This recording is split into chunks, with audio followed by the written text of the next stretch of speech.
Well, thank you. I appreciate being here. I'm always curious if we're trying to save lives or save marriages. It's a bit of a hyperbole, but I do want to talk to you about the seriousness of snoring. And as you mentioned, I've been practicing for 15 years. And I'll be honest, when I got out of dental school, I learned about teeth. And I realized as I practiced more and more that there actually is a tongue and there's a skeleton in our mouth. And it also turns out that our mouth is very much connected to the rest of our body and our health. And so today I wanted to talk to you about, to some degree, how those are connected. And I wanted to start out, I have a video that I wanted to play. Proper breathing is critical to a person's health. Having an upper airway that lets oxygen flow freely into and out of the lungs is necessary for overall well-being. But if the upper breathing passages are narrow or blocked, it makes breathing more difficult. During sleep, a lack of the necessary oxygen puts a strain on the heart and brain and may cause complications. Your dental provider plays a crucial role in identifying airway problems. They are often the first health professional to identify airway dysfunction because of the signs that can be observed within the mouth.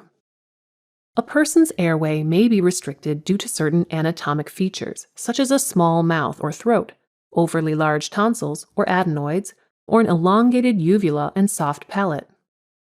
A blockage of the upper airway during sleep is often due to the relaxation of the tongue and soft palate moving to the back of the oral cavity.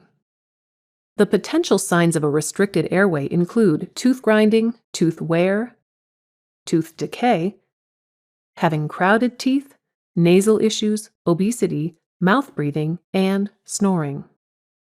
Often, treating a dental issue like grinding or tooth wear will simultaneously improve a patient's airway and sleep quality, and lead to an improved quality of life. If left untreated, the constant strain placed on the heart and brain, coupled with poor sleep quality, can result in insomnia, chronic fatigue syndrome, fibromyalgia, gastrointestinal issues, depression, anxiety, nighttime teeth grinding, and cardiovascular difficulties like high blood pressure and stroke. Given the potentially serious complications, it is critical to work closely with your doctor to screen for airway issues and develop a treatment plan that meets your unique needs.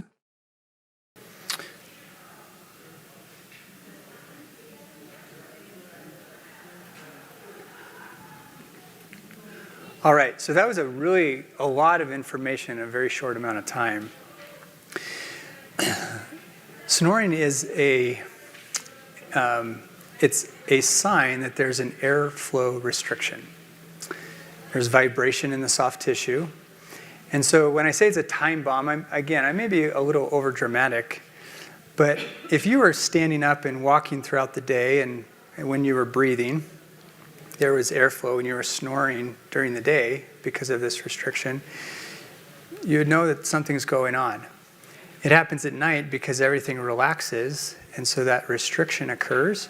And so this airflow restriction is going on at night for many, many hours. So we know that breathing is very critical to our health, to our overall health. This snoring is the sign of a airflow restriction.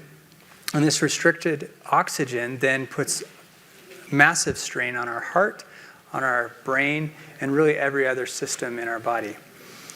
So snoring is a silent disease. Well, there's really nothing silent about snoring. It's actually quite loud.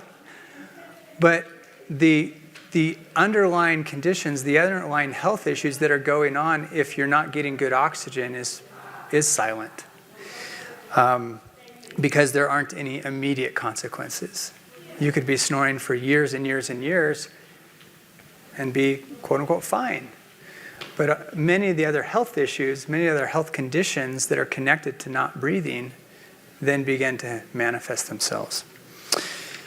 So I want to kind of share some myths of snoring. So the first myth is snoring only affects those that are awake.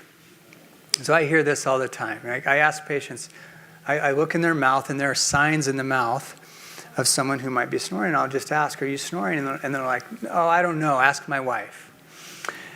As it only affects my sleep partner, it doesn't affect me.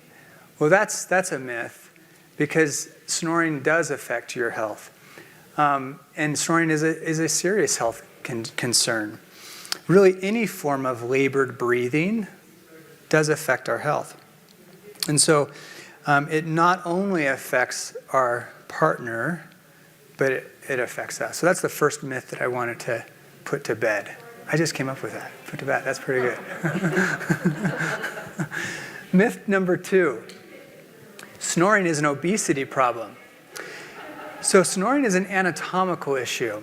And I think a lot of times sleep apnea and snoring has been pegged incorrectly as a quote-unquote fat man's disease. I've heard that.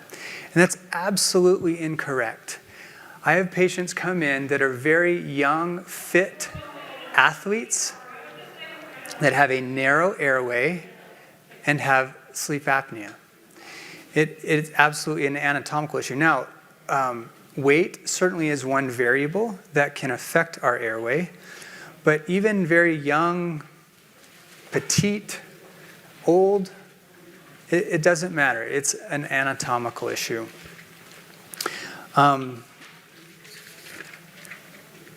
I have, at our booth, I have a 3D printed version of an airway.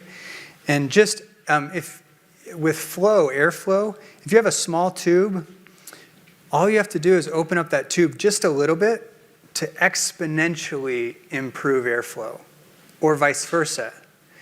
If you have an air tube and you close it just a little bit, it exponentially decreases airflow. And so we don't have to do a lot to improve that airflow when one is sleeping. Okay? And then the third myth I want to debunk is that snoring is cute. Now, certainly babies are cute, but snoring in babies is not cute.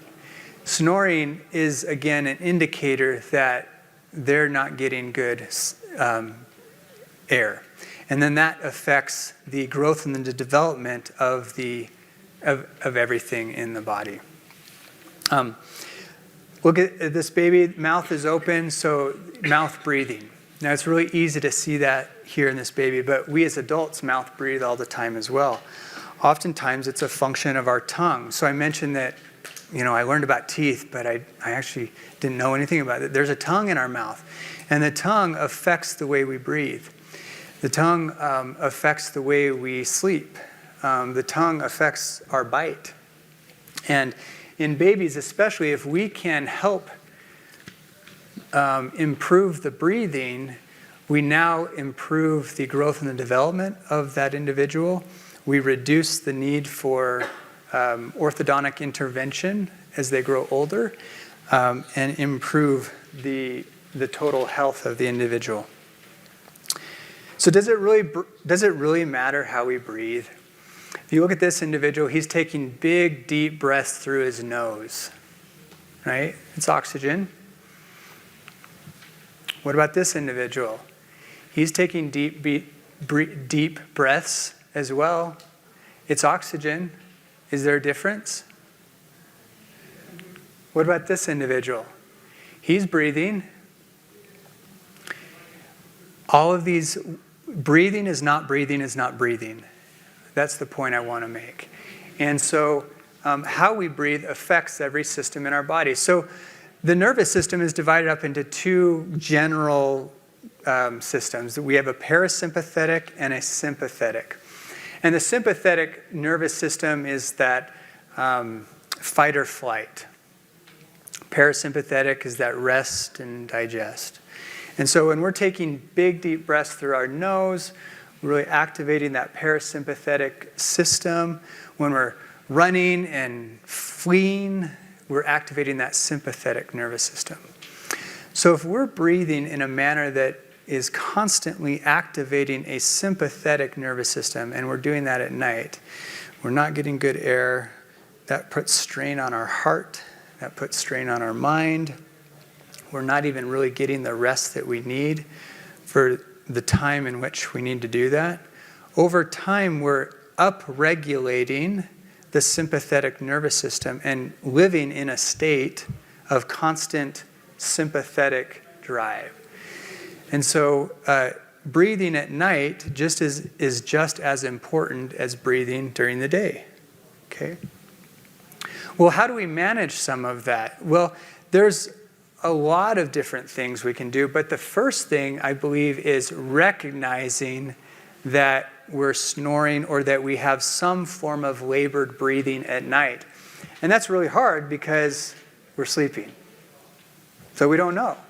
We just may wake up tired, or there are certainly other chronic diseases that are associated with sleep apnea, but unless someone says, hey, I think you need a sleep test, sometimes we're going through our entire life with labored breathing and don't know it. Now, some of us have a spouse that nudges us or kicks us and says, you're snoring, get on your side, or, but not all of us have that. So one simple solution is a Snore Lab app. So there are apps on your phone that you can download, and it records you when you sleep. That's good for your spouse, too. When you say, you snore, and they say, no, I don't snore. What are you talking about? So you can download that app and just record them, and that then measures your snoring.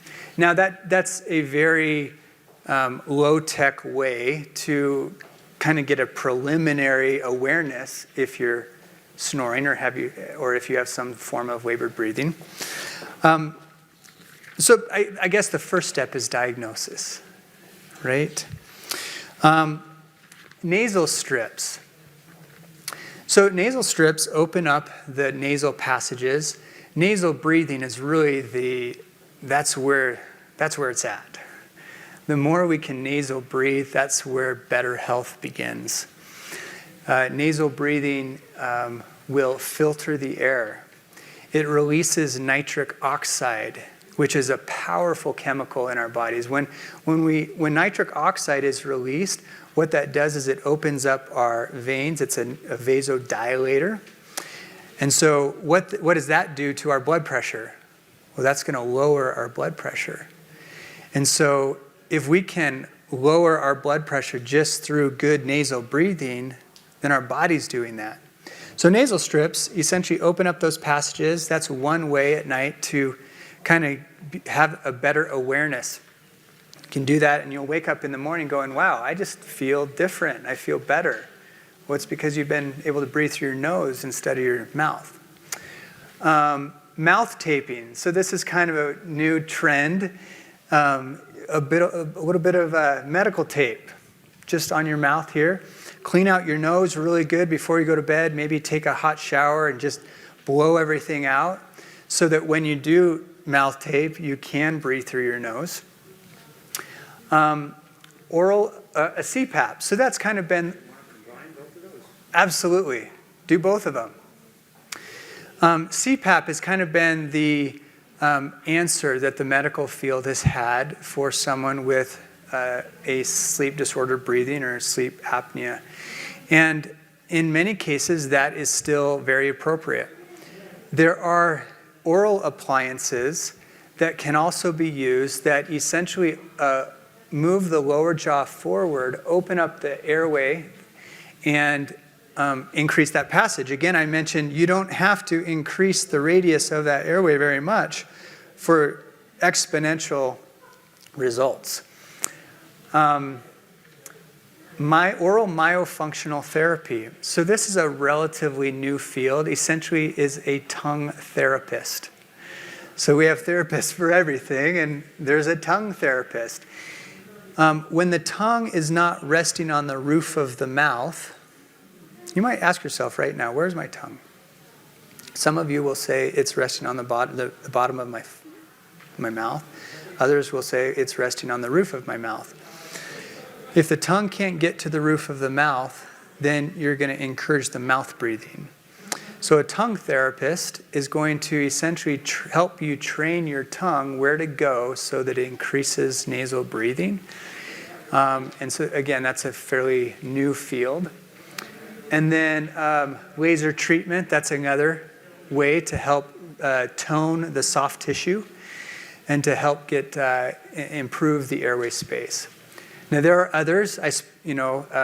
How do we get better sleep? Well, I spoke with one patient today, or not a patient, but someone came up to the booth and talked about different medications, surgery. Those are other options to help. Oral appliance therapy are non-surgical approaches to helping us breathe and sleep better. This is an example of different oral appliances that we have available to us.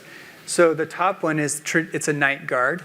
That's a fairly basic treatment, and that's going to protect the teeth. And I would say 99% of dentists are aware of a night guard and the benefits, the therapeutic benefits. It's mainly a preventative measure to help, again, protect the teeth.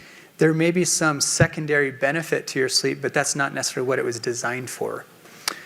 A mandibular advancement appliance. Again, I would say maybe 80% of dentists are aware of this particular appliance. And essentially what that does is it moves the lower jaw forward and opens it up. So you'd wear that at night.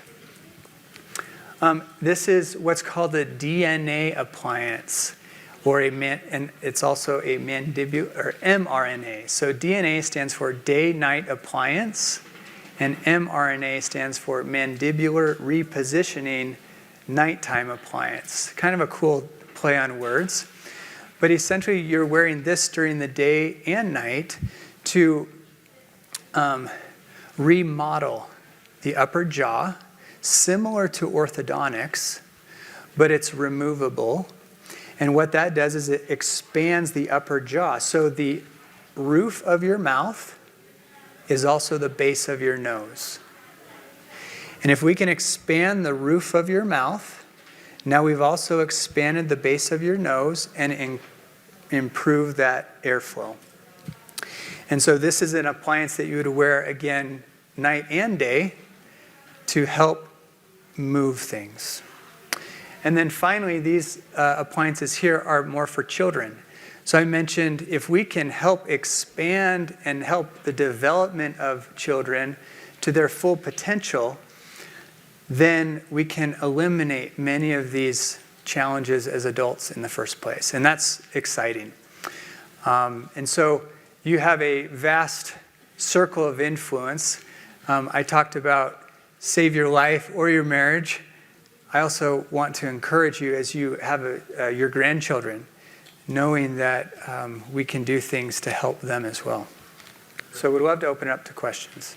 Yeah, so when you're on your back, typically that's going to be when snoring is most prevalent. You can snore on your side. Typically when you're on your back, that's when your spouse is going to kick you and say, get on your side, because you're normally not going to be snoring as much on your side, but certainly you can snore on your side. Now, snoring again is a symptom of a bigger issue. And so we can control the snoring by laying on your side so that makes your spouse happy.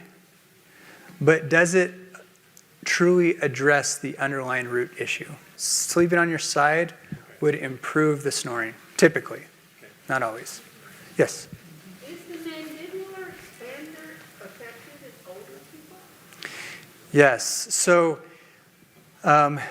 it has to be worn 14 to 16 hours. Your body is constantly regenerating. And we're going to be expanding the roof of your mouth. We're not going to get as much expansion on the lower jaw. But as the upper jaw begins to expand, that's going to naturally allow the lower jaw to move forward and then open things up. Yeah, so biotin is a medication. It's a lubricant that will decrease the symptoms of dry mouth. If you have dry mouth when you're waking up, typically that's a sign that you're breathing through your mouth. If you're breathing through your nose the entire time, then you're not going to have that dry mouth. Trying to get the difference between the etiology of snoring and dry mouth. So you would think that if you have dry mouth, you'd also have snoring. Potentially, most likely yes. And again, without some form of diagnostic recording or sleep test, it would be difficult to confirm that. But my experience has shown that those who are snoring are also have dry mouth. Okay. If you have an underdeveloped maxilla, upper jaw, that's going to push your lower jaw backward because they want to align. And when you're pushing your lower jaw backward into that condyle, the joint, that's going to create a lot of pressure on the joint. A lot of patients with TMJ issues or TMJ pain, it's misdiagnosed as just a TMJ issue, when in fact it's a breathing issue. If we can help the upper jaw move forward, then give space for the lower jaw to move forward, we eliminate the TMJ pain. What do the letters TMJ mean? Thank you. Temporomandibular joint. So TMJ is temporomandibular joint. This appliance is a relatively new appliance that is addressing the root issue, which is the upper jaw. This appliance here, the mandibular advancement appliance, actually one of the secondary contraindications or problems with this particular appliance is it can create TMJ issues. And so we have to monitor that very closely. With this appliance, where we're addressing the upper jaw, we're allowing the lower jaw to naturally move forward. The question was, if you sleep on your side, could you still have some form of obstruction? Yes. And it may be to a point where it's not creating that snoring because the soft tissue is in a different location, but the tube is still small. Okay, there's another question here. How long do you have to wear that? This is anywhere from 18 to 24 months. Now every patient is a little bit different, and anywhere from 14 to 16 hours a day. That's what we're really trying to encourage. So you put it in at night, and then you wear it in the morning, and then go to work, come back, put it back in the evening. And the longer you wear it, the shorter amount of time it's going to take. And this only works if you wear it. Okay, I've noticed Yeah. that. Does it affect your speaking? To have that- Yes, when it's in, you're not going to be doing any sort of speaking engagements. Yeah. So love these questions. Thank you so much for coming.